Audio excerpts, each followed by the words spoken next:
ಈ ವಿಡಿಯೋದಲ್ಲಿ ಏನು ಮಾಡೋಣ, ಕೆ ಎಸ್ ಸ್ಟಡಿನ ಬಿಡಿಸೋಣ. 2024 ಕ್ವಶನ್ ಪೇಪರ್ ಅಥವಾ ಸೆಕ್ಷನ್ ಡಿಗೆ ಒಂದು ಕ್ವಶನನ್ನು ಕೊಟ್ಟಾರ, ಅದನ್ನು ಸಾಲ್ವ್ ಮಾಡೋಣ.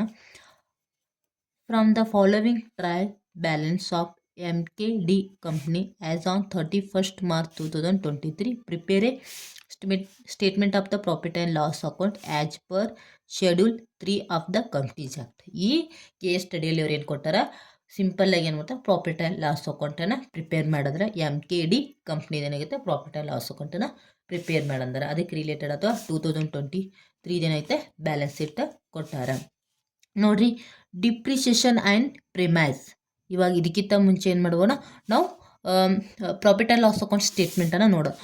ಸ್ಟೇಟ್ಮೆಂಟ್ ಏನು ಮಾಡ್ತಾರೆ, ರೆವೆನ್ಯೂ ಫ್ರಮ್ ಆಪರೇಷನ್ ಮತ್ತು ಅದರ್ ಇನ್ಕಮ್ ಇರ್ತದೆ. ಟೋಟಲ್ ರೆವೆನ್ಯೂ ಫ್ರಮ್ ಆಪರೇಷನ್ ಅಂದರೆ ಸೇಲ್ಸ್ ಇನ್ಕಮ್ ಆಗಿರ್ಬೋದು. ಅದೇ ರೀತಿಯಾಗಿ ಅದರ್ ಇನ್ಕಮ್ ಅಂದರೆ ರೆಂಟ್ ರಿಸೀವ್ಡ್ ಆಗಿರ್ಬೋದು, ಡಿಸ್ಕೌಂಟ್ ರಿಸೀವ್ಡ್ ಆಗಿರ್ಬೋದು, ಕಮಿಷನ್ ರಿಸೀವ್ಡ್ ಆಗಿರ್ಬೋದು, gain on sale of investment ಆಗಿರ್ಬೋದು, ಅಸೆಟ್ ಆಗಿರ್ಬೋದು, ಎಲ್ಲನೂ ಅದರ್ ಇನ್ಕಮ್ ಥ್ರೂ ಬರ್ತೈತಿ. ಸೊ ಇವು ರೆವೆನ್ಯೂ ಫ್ರಮ್ ಆಪರೇಷನ್ ಮತ್ತು ಅದರ್ ಇನ್ಕಮ್ ಅಂತ ಟೋಟಲ್ ರೆವೆನ್ಯೂವನ್ನು ಬರ್ತೈತಿ. ಈ ಟೋಟಲ್ ರೆವೆನ್ಯೂಗೆ ಮತ್ತು ಟೋಟಲ್ ಎಕ್ಸ್ಪೆನ್ಸನ್ನು ಲೆಸ್ ಮಾಡಬೇಕಾಗತ್ತೆ, ಏನಾಗುತ್ತೆ, ಪ್ರಾಫಿಟ್ ಬಿಫೋರ್ ಟ್ಯಾಕ್ಸನ್ನು ಸಿಗುತ್ತೆ. ಸೊ ಎಕ್ಸ್ಪೆನ್ಸ್ ಥ್ರೋಗೆ ಯಾವೆಲ್ಲ ಬರ್ತದೆ, cost of material consume, purchase of the raw ಮೆಟೀರಿಯಲ್ಗೆ ಸಂಬಂಧಪಟ್ಟಂತೆ ಯಾವುದತ್ತೆ ಪರ್ಚೇಜ್ ರಿಟರ್ನ್ ಆಗಿರ್ಬೋದು, purchase of the raw material ಆಗಿರ್ಬೋದು, ಓಪನಿಂಗ್ ಸ್ಟಾಕ್ ಆಗಿರ್ಬೋದು, ಮತ್ತು ಅದರದ್ದು ಪರ್ಚೇಜಿಂಗ್ ಟ್ರಾನ್ಸ್ಪೋರ್ಟೇಷನ್ ಕಾಸ್ಟ್ ಆಗಿರೋದು ಎಲ್ಲ ಏನು ತೋರಿಸ್ತೀವಿ, ಕಾಸ್ಟ್ ಆಫ್ ಮಟೀರಿಯಲ್ ಕನ್ಸ್ಯೂಮ್ ಥರ ತೋರಿಸ್ತೀವಿ.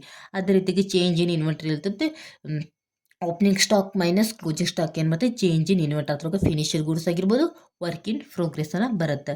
ಎಂಪ್ಲಾಯ್ ಬೆನಿಫಿಟ್ ಎಕ್ಸ್ಪೆನ್ಸ್, ಈ ಎಂಪ್ಲಾಯ್ ಬೆನಿಫಿಟ್ ಸ್ಯಾಲ್ರಿ ಆಗಿರ್ಬೋದು, ವೇಜಸ್ ಆಗಿರ್ಬೋದು, ಪ್ರೊವಿಷನ್ ಕಂಟ್ರಿಬ್ಯೂಷನ್ ಫಂಡ್ ಆಗಿರ್ಬೋದು, ಎಂಪ್ಲಾಯ್ ರಿಲೇಟೆಡ್ ಏನಾದರೂ ಕಾಂಪನ್ಸೇಷನ್ ಕೊಟ್ಟರೆ ಅವೆಲ್ಲ ಏನು ಮಾಡ್ತೀವಿ, ಎಂಪ್ಲಾಯ್ ಬೆನಿಫಿಟ್ ಎಕ್ಸ್ಪೆನ್ಸ್ ಬರ್ತೈತಿ. ಫೈನಾನ್ಷಿಯಲ್ ಕಾಸ್ಟ್, ನಾವು ಫಂಡನ್ನು ರೈಸ್ ಮಾಡೋದ್ರ ಮೇಲೆ ಏನಾದರೂ ಬಾರೋವಿಂಗ್ ಕಾಸ್ಟನ್ನು ಹಾಕಿತ್ತು ಏನು ಮಾಡ್ತೀವಿ, ಅದು ಫೈನಾನ್ಷಿಯಲ್ ಕಾಸ್ಟಲ್ಲಿ ತೋರಿಸಬೇಕು. ದೇರ್ ಆರ್ ಎಕ್ಸಾಂಪಲ್ ಅಂದರೆ ಇಂಟ್ರೆಸ್ಟು.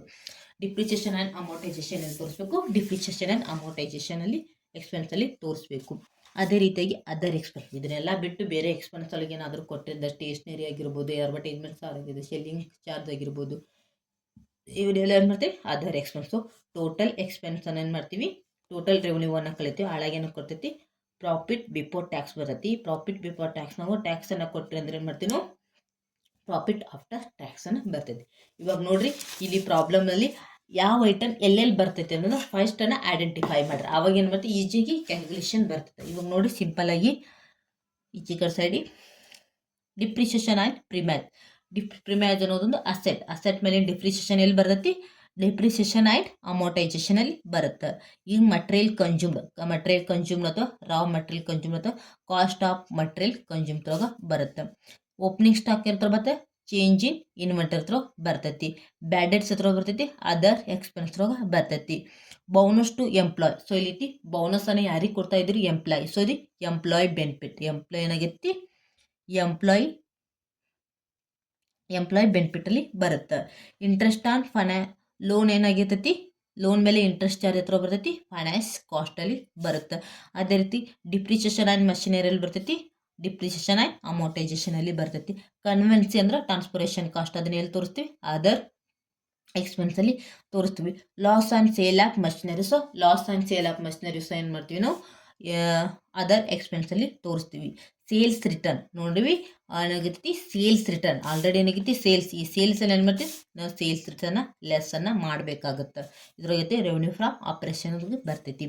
ಅದೇ ರೀತಿ ಪ್ರೊವಿಷನ್ ಫಾರ್ ಟ್ಯಾಕ್ಸ್, ಸೊ ಏನೈತಿ, ಎಷ್ಟು ಟ್ಯಾಕ್ಸ್ ಅಂತ ಹೇಳ್ಯಾರ, 1,20,000 ಇದು ಟ್ಯಾಕ್ಸ್ ಅಮೌಂಟ್ ಕೊಟ್ಟಾರ. ಮಷಿನರಿ, ಸೊ ಮಷಿನರಿ ಈ ಪ್ರಾಬ್ಲಮ್ ಇರುತ್ತೆ, ಕ್ಯಾಪಿಟಲೈಸ್ಡ್ ಐಟಮ್ ಕೊಟ್ಟಾರ ಮತ್ತು ಪ್ರಾಫಿಟ್ ಆ್ಯಂಡ್ ಲಾಸ್ ಅಕೌಂಟಿಗೆ ಸಂಬಂಧಪಟ್ಟಂಥ ಐಟಮ್ ಕೊಟ್ಟಾರ. ಸೊ ಮಷಿನರಿ ಎಲ್ಲಿ ಬರ್ತೈತಿ, ಬ್ಯಾಲೆನ್ಸ್ ಶೀಟ್ ಅಲ್ಲಿ ಬರ್ತದೆ. ಸೊ ಇದು ಇಲ್ಲಿ ಬರೋದಿಲ್ಲ, ಇಲ್ಲಿ ಪ್ರಾಫಿಟ್ ಆ್ಯಂಡ್ ಲಾಸ್ ಅಕೌಂಟ್ನಾಗ. ಸ್ಯಾಲ್ರಿ ಎಲ್ಲಿ ಬರ್ತೈತಿ, ಎಂಪ್ಲಾಯಿ ಬೆನಿಫಿಟಲ್ಲಿ ಬರುತ್ತೆ.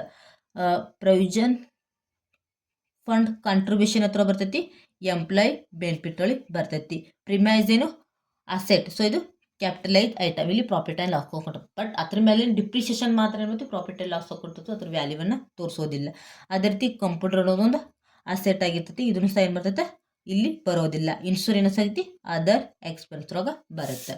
ಈ ಕಡೆ ಸೈಡ್ ನೋಡ್ರಿ, ದ ಸೇಲ್ಸ್ ಕೊಟ್ಟಾರ ಏನತ್ತೆ, ರೆವೆನ್ಯೂ ಫ್ರಾಮ್ ಆಪರೇಷನ್ ಥ್ರೋಗ ಬರ್ತೈತಿ, ಫಸ್ಟ್ ಥ್ರೋಗ ಬರ್ತೈತಿ. ಅದೇ ರೀತಿ ಇಕ್ವಿಟಿ ಶೇರ್ ಕ್ಯಾಪಿಟಲ್ ಅಂತ ಕ್ಯಾಪಿಟಲೈಸ್ ಐಟಮ್, ಇದು ಬ್ಯಾಲೆನ್ಸ್ ಶೀಟಲ್ಲಿ ಬರ್ತೈತೆ. ಸೊ ಇಲ್ಲಿ ಪ್ರಾಫಿಟ್ ಆ್ಯಂಡ್ ಲಾಸ್ ಅಕೌಂಟ್ ಬರ್ತದೆ.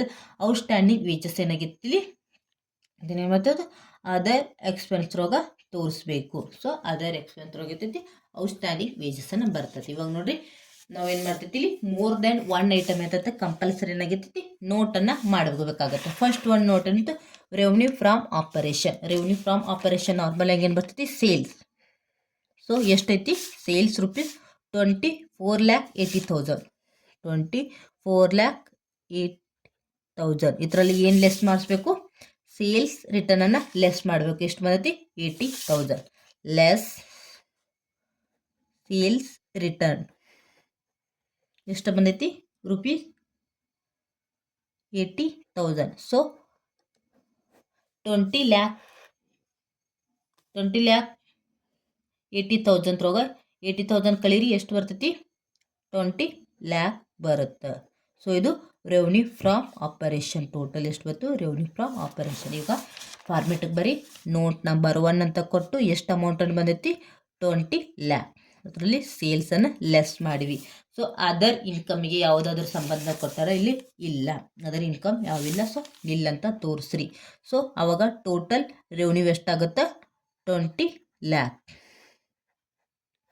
ಸೊ 20 lakh ಅಷ್ಟು ರೆವೆನ್ಯೂ ಬಂತು. ಇವಾಗ ನೋಡಿ cost of material consume. So cost of material ಎಷ್ಟು ಬಂದೈತಿ ಇಲ್ಲಿ ನೋಡಿ ಮಟೀರಿಯಲ್ ಕನ್ಸ್ಯೂಮ್ ಅಥವಾ ಕಾಸ್ಟ್ ಆಫ್ ಮಟೀರಿಯಲ್ ಕನ್ಸ್ಯೂಮ್ ಬರ್ತಿ 16 lakh ಐತಿ. ಸೊ 16 lakh ಆಗಿ ಇಡೋಣ. ಅದೇ ರೀತಿಯಾಗಿ change in inventory. Change in inventory ಮತ್ತು opening stock minus closing stock. ಈ ಪ್ರಾಬ್ಲಮಲ್ಲಿ ಕೊಟ್ಟೋದೆಷ್ಟು ಓಪನಿಂಗ್ ಸ್ಟಾಕನ್ನು ಅಷ್ಟೇ ಕೊಟ್ಟಾರ. ಸೊ ಅದನ್ನು ಅಷ್ಟೇ ತೊಗೋಣ 80,000. ನೋಡಿ ಈ ಚೇಂಜ್ ಇನ್ ಇನ್ವೆಂಟರಿಗೆ ಇಂಪಾರ್ಟೆಂಟ್ ಏನಂದ್ರೆ ಚೇಂಜ್ ಇನ್ ಕ್ಲೋಸಿಂಗ್ ಸ್ಟಾಕ್ ಏನೈತಿ ಓಪನಿಂಗ್ ಸ್ಟಾಕ್ ತರ ಜಾಸ್ತಿ ಇತ್ತಂದ್ರೆ ಮೈನಸ್ನ ಬರುತ್ತೆ. ಸೊ ಅದನ್ನು ಲೆಸ್ ಮಾಡಬೇಕಾಗತ್ತೆ. ಅಕಸ್ಮಾತ್ ಓಪನಿಂಗ್ ಜಾಸ್ತಿ ಇತ್ತಂದ್ರೆ ಇದರಲ್ಲಿ ಎಲ್ಲ ರೀತಿ ಏನೈತಿ ಆ್ಯಡ್ ಮಾಡ್ತೀವಿ. ಚೇಂಜ್ ಇನ್ ಇನ್ವೆಂಟ್ರಿ ಮೈನಸ್ನ ಬರ್ತಂದ್ರೆ ಲೆಸ್ ಮಾಡಬೇಕಾಗುತ್ತೆ. ಇಲ್ಲಿ ಕ್ಲೋಸಿಂಗ್ ಸ್ಟಾಕ್ ಕೊಟ್ಟಿಲ್ಲ. ಓಪನಿಂಗ್ ಸ್ಟಾಕ್ ಏನಾಗೈತಿ ಹೈಯೆಸ್ಟ್ ಐತಿ. ಎಷ್ಟೈತಿ 80,000. ಸೊ ಆ್ಯಡ್ ಮಾಡಬೇಕಾಗುತ್ತೆ. ನೆಕ್ಸ್ಟ್ ನೋಡಿರಿ employee benefit expense. Employee benefit expense ಸಂಬಂಧಪಟ್ಟಂತೆ ಯಾವೆಲ್ಲ ಕಾಸ್ಟ್ಗಳನ್ನ ಆ್ಯಡ್ ಮಾಡಿರಿ. ಈಗ ನೋಟ್ ಮಾಡ್ಕೊಬ್ರಿ. ನೋಟ್ ಯಾವಾಗ ಮಾಡ್ಕೊಬಂದ್ರೆ ಮೋರ್ ದೆನ್ ಐಟಮ್ಗಳಿದ್ದಕ್ರೆ ನೋಟನ್ನು ಮಾಡ್ಕೋಬೇಕಾಗುತ್ತೆ. ನೋಡಿರಿ employee benefit expense. Employee benefit expense ಯಾವೆಲ್ಲ ಬರುತ್ತೆ. ಫಸ್ಟ್ ಒನ್ ಏನು ಬರುತ್ತೆ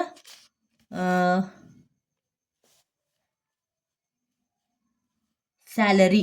ಯಾವ್ದು ಬರ್ತೈತಿ ಸ್ಯಾಲರಿ ಎಷ್ಟೈತಿ ರುಪೀಸ್ 2,28,000. ರುಪೀಸ್ 2,28,000. ಅದೇ ರೀತಿಯಾಗಿ provision fund contribution. Provision fund contribution ಮತ್ತು ನೋಡ್ರಿ ಎಂಪ್ಲಾಯ್ ರಿಲೇಟೆಡ್ ಏನಾದರೂ ಕೊಟ್ಟಾರ. ಬೋನಸ್ ಒಂದು ಕೊಟ್ಟಾರ 1,72,000. ನೋಡ್ರಿ ಇದೆಷ್ಟೈತಿ bonus to employee. Next bonus to employee ಎಷ್ಟೈತಿ ರುಪೀಸ್ 40,000. ರುಪೀಸ್ 40,000. ಇವಾಗ ನೋಡಿರಿ 2,28,000 ಸ್ಯಾಲ್ರಿ ಆಗೈತಿ. ಮತ್ತು ಕಾಂಟ್ರಿಬ್ಯೂಷನ್ ಫಂಡ್ ಅಷ್ಟು 1,72,000. ಅದೇ ರೀತಿಯಾಗಿ ಬೋನಸ್ ಎಷ್ಟೈತಿ 80,000. ಈಗ ಆ್ಯಡ್ ಮಾಡಿರಿ 2,80,000 ಇದು 28,000 ಪ್ಲಸ್ 1,72,000 ಪ್ಲಸ್ 40,000 ಎಷ್ಟು ಬರುತ್ತೆ ನೋಡಿರಿ. ಎಂಪ್ಲಾಯ್ ಬೆನಿಫಿಟ್ ಎಕ್ಸ್ಪೆನ್ಸು 4,40,000 ಆಗೈತಿ ಟೋಟಲ್ ಎಂಪ್ಲಾಯ್ ಬೆನಿಫಿಟ್ ಎಕ್ಸ್ಪೆನ್ಸ್. ಇವಾಗ ನೋಡಿರಿ ನೋಟ್ ನಂಬರ್ 2 ಅಂತ ಹಾಕ್ರಿ. ಯಾವುದು ಎಂಪ್ಲಾಯ್ ಬೆನಿಫಿಟ್ ಎಕ್ಸ್ಪೆನ್ಸ್ ಎಷ್ಟು ಬಂದೈತಿ 4,40,000. ನೆಕ್ಸ್ಟ್ ನೋಡಿರಿ ಫೈನಾನ್ಷಿಯಲ್ ಕಾಸ್ಟ್. ಫೈನಾನ್ಷಿಯಲ್ ಕಾಸ್ಟ್ ಯಾವುದು ಬರ್ತದೆ ಅಂತ ಹೇಳಿದನು ಇಂಟ್ರೆಸ್ಟ್. ಸೊ ಇಂಟ್ರೆಸ್ಟ್ ಎಷ್ಟೈತಿ 32,000. ಸೊ ಬ್ರಾಕೆಟ್ನ ಬರ್ಕೊರ್ಬೇಕಾದ್ರೆ ಇಂಟ್ರೆಸ್ಟ್ ಅಂತ ಎಷ್ಟು ಬಂದೈತಿ 32,000. ನೋಡಿರಿ ಅದೇ ರೀತಿಯಾಗಿ ಡಿಪ್ರಿಸಿಯೇಷನ್ ಆ್ಯಂಡ್ ಅಮೋರ್ಟೈಸೇಷನ್ ಇಲ್ಲಿ ನೋಟನ್ನು ಮಾಡ್ಕೋಬೇಕಾಗತ್ತೆ. ನೋಟ್ ನಂಬರ್ 3 ಯಾವುದು ಮಾಡ್ಕೋತೀರಾ ಡಿಪ್ರಿಸಿಯೇಷನ್ ಆ್ಯಂಡ್ ಅಮೋರ್ಟೈಸೇಷನ್ ಎಕ್ಸ್ಪೆನ್ಸ್. ನೋಡ್ರಿ ಯಾವೆಲ್ಲ ಐಟಮ್ ಬರ್ತೈತಿ. First one depreciation and premise ಎಷ್ಟೈತಿ ರುಪೀಸ್ 16,000. ನೋಡಿರಿ first one depreciation on premise ಎಷ್ಟೈತಿ 16,000. ನೆಕ್ಸ್ಟ್ ನೋಡಿರಿ ಡಿಪ್ರಿಷಿಯೇಷನ್ ಆನ್ ಮಷಿನರಿ ರುಪೀಸ್ ಎಷ್ಟೈತಿ 16,000 ಐತಿ. ಡಿಪ್ರಿಷಿಯೇಷನ್ ಆನ್ ಮಷಿನರಿ ಎಷ್ಟೈತಿ ರುಪೀಸ್ 36,000. ಎಷ್ಟಾಗುತ್ತೆ 16,000 ಪ್ಲಸ್ 36 ಮಾಡಿರಿ ಎಷ್ಟು ಬರ್ತೈತಿ 16,000 ಪ್ಲಸ್ 36 ಮಾಡಿರಿ ಎಷ್ಟು ಬರ್ತೈತಿ 52 ಏನಾಗೈತಿ ಡಿಪ್ರಿಷಿಯೇಷನ್ ಅಮೌಂಟೈಜೇಷನ್ ಎಕ್ಸ್ಪೆನ್ಸ್. ಟೋಟಲ್ ಏನಾಗೈತಿ ನೋಡಿರಿ ನೋಟ್ ನಂಬರ್ 3.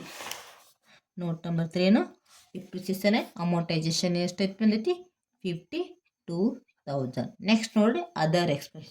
ಈಗ ಇದನ್ನೆಲ್ಲ ಬಿಟ್ಟು ಯಾವುದೇ ಎಕ್ಸ್ಪೆನ್ಸ್ಗಳು ಬರ್ತಾವಲ್ಲ ಅದರ್ ಎಕ್ಸ್ಪೆನ್ಸ್ ಒಳಗೆ ತೋರಿಸ್ಬೇಕು. Note number 4 other expense. So ನೋಡ್ರಿ ಇವಾಗ ಯಾವೆಲ್ಲ ಎಕ್ಸ್ಪೆನ್ಸ್ಗಳು ಬಿಟ್ಟು ಡಿಪ್ರಿಷಿಯೇಷನ್ ಅಮೌಂಟೈಜೇಷನ್ ಮಟೀರಿಯಲ್ ಇತ್ತು cost of material opening stock change ಇತ್ತು ಉಳಿದಿದ್ದು ಬ್ಯಾಡ್ ಡೇಟ್ಸ್ ಏನು ಬರ್ತೈತಿ ಬ್ಯಾಡ್ ಡೇಟ್ಸ್ ಎಷ್ಟೈತಿ ರುಪೀಸ್ 7,600. ನೆಕ್ಸ್ಟ್ ನೋಡಿರಿ ಬೋನಸ್ಸು ತೊಗೊಂಡೈತಿ ಇಂಟ್ರೆಸ್ಟ್ ತೊಗೊಂಡೈತಿ ಡಿಪ್ರಿಷಿಯೇಷನ್ ಮಷಿನರಿ ತೊಗೊಂಡೈತಿ ಇನ್ನೊಂದು ಕನ್ವೆನ್ಸಿ. ನೋಡಿರಿ ಕನ್ವೆನ್ಸಿ ಎಷ್ಟೈತಿ ರುಪೀಸ್ 8,000 ರುಪೀಸ್ 8,000 ಅಥವಾ ಟ್ರಾನ್ಸ್ಪೋರ್ಟೇಷನ್ ಕಾಸ್ಟ್ ಅಂತ ನಾವು ಕಂಡಿರ್ತೀವಿ. Next loss on sale of machinery ಎಷ್ಟೈತಿ rupees 40,000. Loss on sale of machinery ಎಷ್ಟೈತಿ ರುಪೀಸ್ 40,000. ನೆಕ್ಸ್ಟ್ ಸೇಲ್ಸ್ ರಿಟರ್ನ್ ಅಂತ ತೊಗೊಂಡಿದ್ವಿ ಪ್ರೊವಿಷನ್ ಟ್ಯಾಕ್ಸ್ ಹತ್ರ ಆಮೇಲೆ ತೊಗೋತೀವಿ. ಸ್ಯಾಲ್ರಿ ತೊಗೊಂಡಿದ್ವಿ ಕಾಂಟ್ರಿಬ್ಯೂಷನ್ ತೊಗೊಂಡಿದ್ವಿ ಪ್ರೀಮಿಯರ್ ಅಂತ ಇಲ್ಲಿ ಬರೋದಿಲ್ಲ ಬರೋದು ಇನ್ಶೂರೆನ್ಸ್. ನೆಕ್ಸ್ಟ್ ಇನ್ಶೂರೆನ್ಸ್ ಎಷ್ಟೈತಿ 32,400. ನೆಕ್ಸ್ಟ್ ಇವಾಗ ಏನು ಉಳಿದಿದ್ದು ಔಟ್ ಸ್ಟ್ಯಾಂಡಿಂಗ್ ವೇಜಸ್ ಎಷ್ಟೈತಿ ರುಪೀಸ್ 12,000. Out standing